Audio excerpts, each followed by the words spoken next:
사랑합니다. 성도 여러분, 목요일입니다. 오늘도 말씀 속에서 힘 얻으시기를 바랍니다. 느리게 가니까 조금 지겨울 수도 있겠지만 말씀 하나하나를 잘 살펴보면 우리 현재 상황과 또 역사를 보는 눈도 갖고 신앙의 눈을 가질 수 있기 때문에 큰 유익이 되리라 믿습니다. 오늘은 다니엘서 7장 7절과 8절 말씀 보도록 합니다. 다니엘서 7장 7절과 8절 말씀 네 번째 짐승의 모습인데요. 내가 밤 환상 가운데 그 다음에 본 넷째 짐승은 무섭고 놀라우며 또 매우 강하며 또 쇠로 된 큰 희가 있어서 먹고 부서뜨리고 그 나머지를 발로 밟았으며 이 짐승은 전에 모든 짐승과 다르고 또 10뿔이 있더라. 내가 그 뿔을 유심히 보는 중에 다른 작은 뿔이 그 사이에서 나더니 첫 번째 뿔 중에 셋이 그 앞에서 뿌리까지 뽑혔으며 이 작은 뿔에는 사람의 눈 같은 눈들이 있고 또 입이 있어 큰 말을 하였더라. 아멘.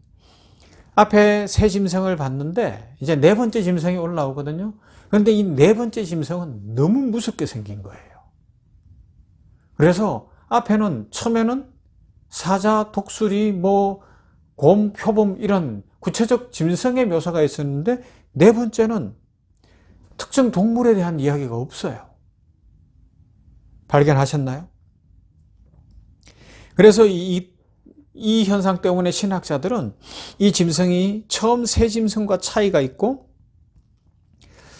문법적으로도 앞에 새 짐승은 주로 수동태형으로 묘사가 된 반면에 네 번째는 능동태 동사를 사용해서 이 짐승이 매우 역동적이고 강한 존재인 것을 알려주고 있습니다.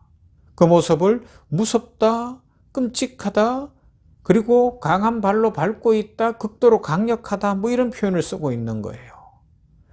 그리고 이어지는 그의 행동에 대해서는 뭐라고 이야기하는가 하면 여기 있는 대로 보면 강철 같은 이빨로 씹어먹고 그것이 또 모든 것이 산산조각이 나도록 으깨어 버렸다. 그 발로 짓밟아 버리고 있다. 그런 모습으로 묘사하고 있잖아요. 이렇게 묘사하기에 가장 어떤 무서운 표현들, 나라가 나라를 점령할 때든지 어떤 사람을 제압할 때든지 짐승이 어떤 먹잇감을 움킬 때든지 할 수 있는 그 가장 무섭고 잔인한 모습들이 하나하나 그대로 묘사가 되고 있어요. 이 네 번째 나라가 그런 나라라는 거죠. 일반적 나라 중에서도 어떤 나라가 아주 잔인한 나라들, 이 백성들의 피를 빨아먹고 백성들을 짓밟고 백성들을 이빨로 깨물고 그런 통치자들 누가 있을까요? 한번 생각해 보세요. 수많은 피를 흘린 사람들, 거짓말로 정치하는 사람들, 무섭게 포악하게 정치하는 사람들, 두렵게 하는 사람들, 그런 정치가들이 누가 있을까요? 아무튼지 네 번째 짐승으로 옵니다. 이 앞선 짐승들의 겉모습은 그 상태에 대해서 그냥 묘사를 하고 있었는데 이 네 번째 짐승은 더욱 흉악한 그 모습과 더불어서 잔혹한 행동을 매우 현실감 있게 역동적으로 묘사하고 있다고요. 그래서 이 네 번째 짐승은 앞에 세 짐승과는 다르게 더 강력하고 두려운 존재인 것을 알려주고 있습니다. 그것을 어떻게 표현하는가 하면 이렇게 있죠. 7절에서 보면 뒷부분에서 이 짐승은 전에 모든 짐승과 다르고 또 10뿔이 있다. 그렇게 이야기하고 있어요. 8절에서는 내가 그 뿔을 유심히 보는 중에 다른 작은 뿔이 그 사이에서 나더니 첫 번째 뿔 중에 셋이 그 앞에서 뿌리까지 뽑혔는데 작은 뿔 하나가 나왔는데 세 개나 뽑혀나가고 이 작은 뿔에는 사람의 눈 같은 눈들이 있고 또 입이 있어 큰 말을 하였다. 마치 요한계시록을 보는 것 같지 않습니까? 작은 뿔이 더 큰 새 뿔을 뽑아내고 터져 나왔다는 것이죠.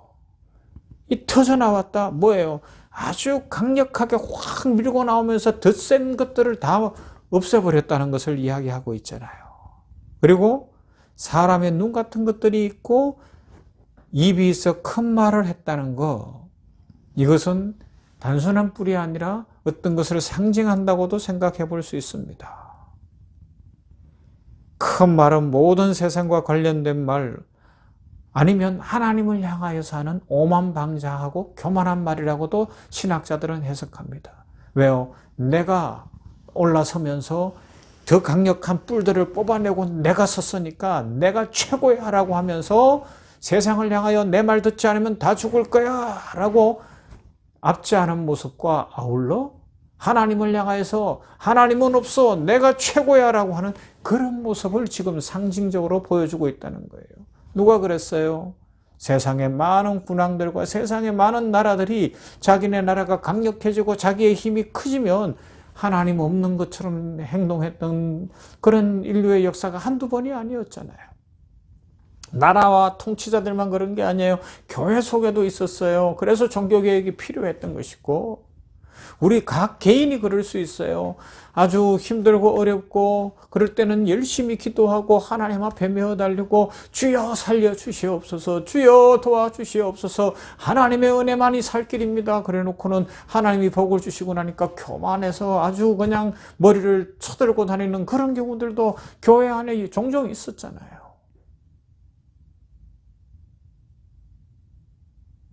우리들이 한번 잘 생각해 봐야 됩니다. 자, 이제 종합해 볼까요? 이 짐승들은 누구냐는 거죠. 이어지는 17절 말씀에 그 네 큰 짐승은 세상에 일어날 내 왕이라 그랬어요.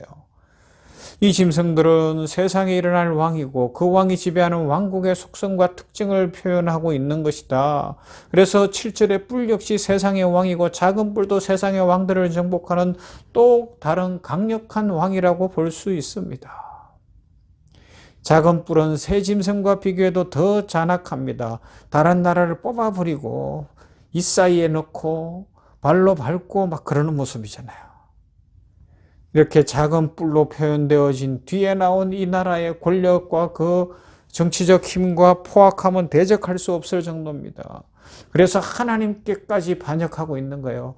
뭐 1차적으로는 로마를 이야기해 볼 수도 있을 거예요. 주 예수 그리스도를 믿지 않고 황제만 주라고 고백하라 그러면서 예수님을 구주로 고백하는 사람들을 원형 경기장에서 사자밥으로 또 화형해서 죽이고 성도들이 지하 카타콤에 내려가도록 만들었던 하나님을 대적했던 악이라고도 할 수 있습니다. 뭐 그런 악을 행한 자들이 여럿 있었겠죠.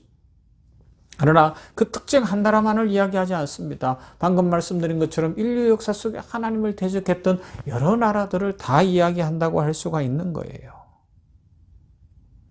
새 짐승으로 묘사되는 이 나라들이 한꺼번에 등장하지 않고 차례차례 나오는 것을 보여주고 있죠. 그러면서 앞에 나오는 짐승들의 나라는 점차 멸망하고 새로운 나라가 등장을 하지만 포악함과 잔인함은 앞에 나라들보다 뒤에 나오는 나라들이 더 포악하고 잔인하더라 하는 것을 보여주고 있습니다. 그리고 본문은 이 새 짐승으로 대표되는 시기를 겪은 신실한 민족이며 하나님을 믿는 유대인들을 향해서는 뭐라고 이야기할까요? 바로 그럴지라도 희망을 잃지 말고 70년이 차면 회복될 것이니 하나님 앞에 믿음으로 살아라 하는 것을 보여주고 있지 않겠습니까? 여기서 우리들이 좀 더 생각해 보아야 할 것이 있어요. 왕들로 연결된 나라들, 특히 유대를 침략하고 주변 국가들을 제압한 제국들이 점차적으로 뒤에 나오는 다른 제국에 의해 멸망하고 새로운 제국이 들어서는 것을 보여줍니다. 그래서 이어지는 제국들의 본질은 오늘 성경에서 보여주는 것처럼 잔인합니다. 이빨 사이에 갈빗대를 물고 있듯이 자비는 없고 잔악한 통치와 압제만이 난무했던 그런 나라들이었습니다. 그리고 큰 소리치고 자기들이 최고라고 생각하지요. 서로 정복하지 않고 당하지 않으려고 서로 싸우고 물고 떴습니다. 그래서 약한 자들은 있을 데가 없는 세상이 되는 거죠. 그러므로 본문에서 상징하는 짐승들은 어느 한 제국, 그것을 상징하는 그 차원을 넘어서면 이 제국의 속성, 포악함의 속성을 가지고 있는 세상 모든 나라들을 이야기한다고 할 수 있고 마귀의 지배를 받는 하나님을 대적하는 세상 나라들을 상징한다고도 할 수 있습니다. 그래서 우리는 어떻게 살아야 돼요? 주님이 시험 받으실 때 첫 번째 돌덩이로 떡덩이 만들라 그럴 때 사람이 떡으로만 살 것이 아니요 하나님의 입에서 나오는 말씀으로 살 것이라는 말씀처럼 말씀 먹으면서 살아야 되고요. 이 인류 역사의 제국의 속성들을 생각하면서 마귀의 나라가 어떤지를 알고 우리는 영적 전쟁을 말씀으로 물리쳐야 됩니다. 잘 감당해야 되는 거예요. 우리 에베소서에 나오는 우리의 무기들 중에 하나님의 말씀은 공격용 무기거든요. 악한 세상을 이길 수 있는 공격용 무기는 다 방어지만 공격용 무기는 하나님의 말씀입니다. 우리가 입술로 말씀을 선포하면 기적이 일어납니다. 입술로 말씀을 선포하면 하나님이 역사하십니다. 세상 모든 악한 자들이 일어난다 할지라도 말씀이 이깁니다. 이 은혜를 누리기를 주님의 이름으로 축원합니다. 사랑 많으신 아버지 감사합니다. 오늘도 이렇게 목요일 아침에 냉천골의 아침 말씀 묵상하며 주의 은혜를 생각해 봅니다. 네 번째 짐승. 앞에 세 짐승과는 다르게 구체적 묘사도 없고 그냥 뿔로 묘사되어지고 그런데 더 잔인하고 더 포악한 모습. 앞에 있던 세 나라의 그 뿔도 뽑아버리고 터치고 나올 만한 힘을 가진 그 모습을 보면서 세상의 역사가 어떻게 흘러왔는지 더 잔인하고 더 포악한 인류의 속성, 더 교만하고 하나님도 대적하려는 모습들을 생각해 보며 우리 나라와 정치와 전 세계 나라와 정치를 위해 기도합니다. 이 땅에 평화를 주시고 정권 잡은 자들, 위정자들, 우리 대통령을 비롯하여 전 세계 위정자들이 겸손하게 하시며 그 권력이 자신의 것이 아니라 잠시 맡은 것인 것을 기억하고 정의롭게 공의롭게 법을 세워가게 하시며 가난하고 힘들고 어려운 고아와 과부들을 돌볼 수 있도록 인도해 주시고 진정 정직하고 바른 말을 하며 바른 정치를 해갈 수 있도록 대통령을 비롯한 위정자들, 전 세계 정치 지도자들에게 은혜 부어 주시옵소서. 세상 나라는 하나님의 나라를 대적하는 것을 기억하며 하나님의 말씀, 공격용 무기인 하나님의 말씀으로 무장하여 영적 전쟁에서 승리하는 우리 모든 성도들이 되게 하여 주시옵소서.